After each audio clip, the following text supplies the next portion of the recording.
So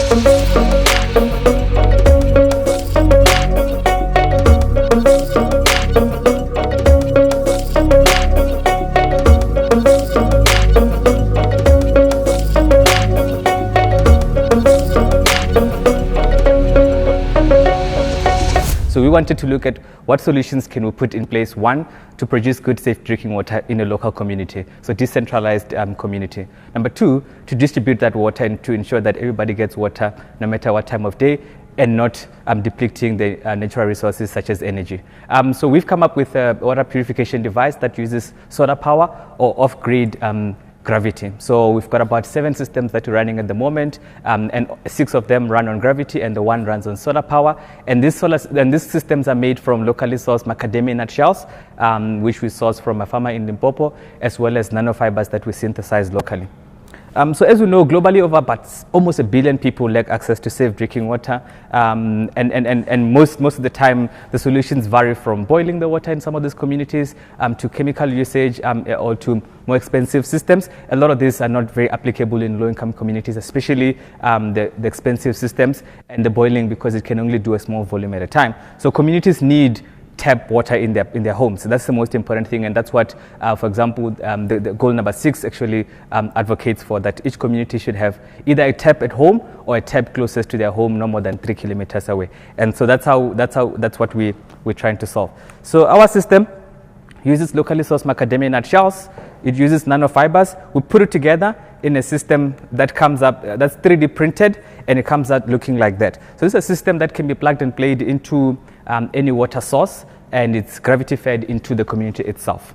And at less than 10 cents per liter, which is very, very important because of the fact that how we fund this operation comes from a corporate structure that we built. So we partner with big corporate companies. So for example, Red Bull South Africa, where we produce water for Red Bull South Africa. So we're building a desalination plant for Red Bull South Africa in the head office in Cape Town using our technology. And 1 out of every liter that we sell, for every liter that we sell to Red Bull, we're able to give 20 liters to a community. So we're able to fund 20 liters worth of a system operation in community. We sustain that over the monthly payment system that we have. So we've got companies that we partnered with, for example, Red Bull.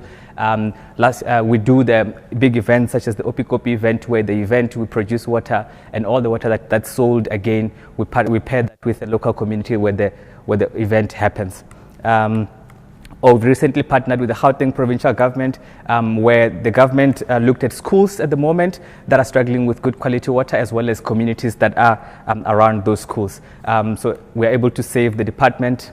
We're able to save the department over 1.9 million rands, and this is because of the fact that all these schools have to have water tankers delivering water in the school. So we treat the water at the school using our technology. It saves electricity, it saves money, as well as reduces that cost of bringing in a water tanker, which costs 10,000 rands per delivery.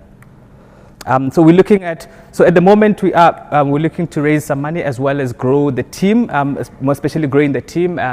So we're looking to raise some money in order to grow the team so that we can take the company to the next level. As I said, we've got about 7 systems that we've run, 3 of those being pilots, and now we're looking to partner with more companies and put our systems in more companies and sell more water to companies so that we can get more communities behind our system.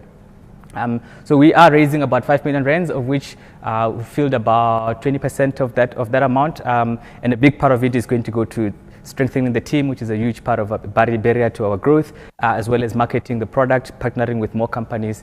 We've recently signed a partnership with Spa, for example, which is a retailer. We produce water for Spa, they distribute it, and for every liter that they sell, we pair that with the community that they work in. So we want to be able to do that a little bit more. I want to touch a little bit more on the team. It's myself, co-founders Mhlanganisi, who's very, very business orientated. We've got Kitu, who does a lot of the work with our customer-facing work, so she liaises a lot with the customers. We've got MJ, who's our go-to guy when it comes to operations, who liaises a lot with me and the customer. And we've got two board members, Gavin, who's been running Livity for the last 11 or so years, as well as Martin, who's at the University of Johannesburg. And again, the last person is Takarani, who's our CTO. And the reason we have a CTO is because as we're running community projects in remote areas, we don't want to burden that with more employees per se, so we want to be able to operate that system as remotely as possible without needing to burden that with too much financial burden. Thank you. Thank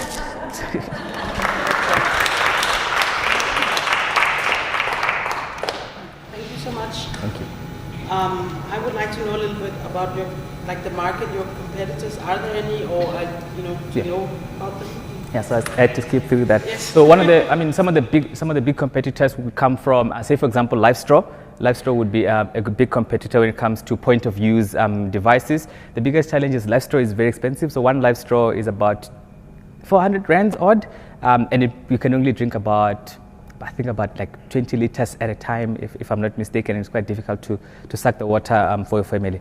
The second competition would be a reverse osmosis system, which is very expensive. For every liter that you produce in reverse osmosis, you waste about 50% of that, so about half a liter of that, and it needs electricity. It doesn't operate on either gravity or solar power. And yeah, things such as boiling and chemicals are competition. The biggest challenge, again, is efficiencies when it comes to, especially when you look at it from a community point of view. And what's the lifespan of it? Yeah, so we've been running, so the last pilot that we started operating in October, the last system that we operated in October has been running since October, so it's about 8 months without any replacement. So we're estimating each system will last between 18 and 24 months.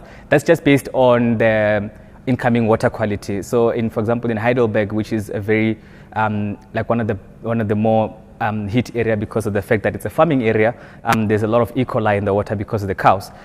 So that system will last a little bit less than 18 to 24. It will last roughly about 12 to 14 months. And the cost of that is between 15 and 20% of the total cost of the project. So it's not as expensive as replacing the whole tool. So the system that we have, for example, in Heidelberg, costs 18,000 rands, and that produces 1,000 liters per hour. Did you say you also have personal systems? So you have different scale solutions, right? Yeah. So what we're working on right now is so we've got a personal system, but it's a little bit expensive. So we're getting it down in terms of our cost of production because we buy small fibers at the moment. So by 2020 we should have the same system, and we are able to put it in incoming houses as well. But at the moment they're too expensive for low income houses because it's about 3.5 for your under the kitchen system, which most communities can afford. So what we're doing is we're selling that to the high-income communities and sort of subsidizing the low-income communities. Okay. And tell me, you said you want to take it to the next level. Paint a picture for me of what next level is for you. Yeah. So, I mean, at the moment we've got 2 people that work like at the office, and ensuring that we've got customers in and the customers are being dealt with and the product is going out there. So what we envision is that we should have at least 5 of those people doing that job. So we want to be able to increase the, let's call it sales, marketing and communication, customer experience team, about 5 of those people that ensure that customers come in, they're processed, and the system is designed quickly, and the system goes as quickly as possible.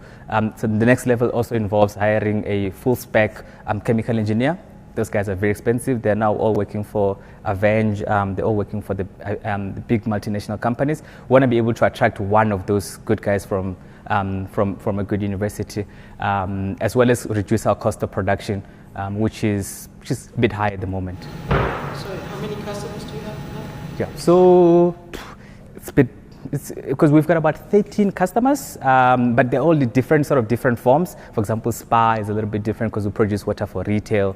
We've got University of Pretoria, for example, who produce their water for consuming in the office. We've got 13 partners and in different sort of shapes and forms. Yeah.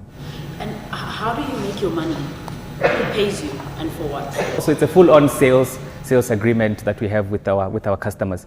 So we mark up our product, we sell it to a company. We're now going to be going a little bit more to the home environment where we sell it directly to the consumer, marked up product, and we can offset that 20 that we have to give through either marketing spend. What have you made in the last year? In our first year of revenue generating, we made 500,000, and then we doubled that to about 1.2 in the last financial year. Okay, just a quick one. Technical question maybe. You talked about like reverse osmosis systems. They filter absolutely everything, is my understanding, right? Correct. So where do you go? And then there's some other systems which filter a lot of basic stuff, but then there's certain things that go through, including minerals and fluoride, for example, which is a big concern for people. Yeah. So to what degree does your system filter everything, or something in between, or just the basics, or? So we sit between. Live straw is microfiltration, and reverse osmosis, reverse osmosis, which is nanofiltration. So the most important thing here in this country is fluoride, iron, heavy metals. We filter that 99.999%.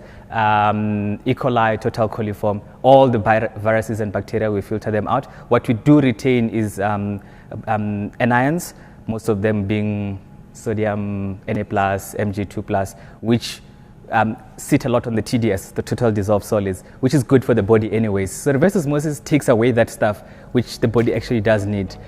So we still leave the anions in the water.